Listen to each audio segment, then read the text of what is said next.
Guys আঙ্গবাড়িতে আজকে মেহমান আইব। মেহমান গিন অনেকদিন পরই আইব ধরতে গেলে, মানে রমজান মাসে সবাইরে দাওয়াত করা হয়েছে।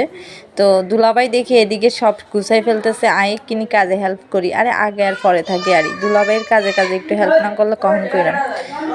হ্যাঁ, নতুন একটা জিনিস দেখা, এই দেখো গ্লাস সেট, এই সেটটা সুন্দর না? তো যাই হোক, এদিকে দেখি রনি তাড়াহুড়া করি ঘর একটা গুছাইতেছে, মনে হয় যে ইতেরা যে দেখতে আইব, একটু মজা করে লইলাম। আসলে দেখতে মেখতে কিছু না, মানুষজন আইব, দাওয়াত খাইব। আজ সব একটু ভালো করে পরিষ্কার পরিচ্ছন্ন করে পরিপাটি করে সব গুছাইতেছে, আমিও একটু দেখতেছিলাম।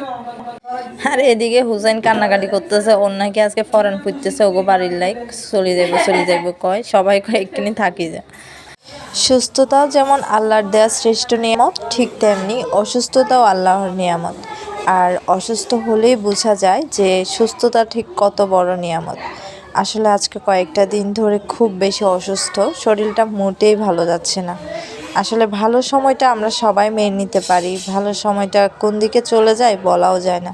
কিন্তু খারাপ সময় আসলে, যখন শরীরটা খারাপ থাকে, তখন আর কিছুই ভালো লাগে না। তখন মনে হয় এক একটা মিনিট মনে হয় এক একটা ঘন্টার মতো যায়, তাই না? তো যাই হোক, কথা বলতে বলতে তো ভুলেই গেলাম, এখানে আমি কিছু সবজি কাটতে বসেছি। আসলে পবিত্র মাহে রমজান, আর আজকে আমাদের বাসায় কিছু মেহমানকে দাওয়াত করা হবে, সবাই আসবে। সবাই বলতে মানে আত্মীয় স্বজন অনেককেই বলা হয়েছে, সবাই আসবে। তো দুপুর থেকে অনেক রান্নার আয়োজন করছে সবাই, আমিও একটু একটু টুকটাক আন্টিকে হেল্প করে নিচ্ছিলাম। এদিকে দেখি অনেক ধরনের সবজি নিয়ে এসেছে। আসলে অনেকজন মানুষই আসবে, অনেক রান্না বান্না, বাসায় যখন মেহমান আসে খুবই ভালো লাগে।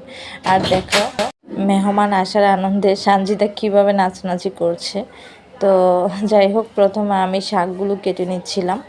আজকে ভাবতেছি লেবুর শরবত করব। লেবুটা অবশ্য সবসময় পাওয়া যায় না, কি জানি এখন বাজারে তেমন একটা লেবুও পাওয়া যাচ্ছে না।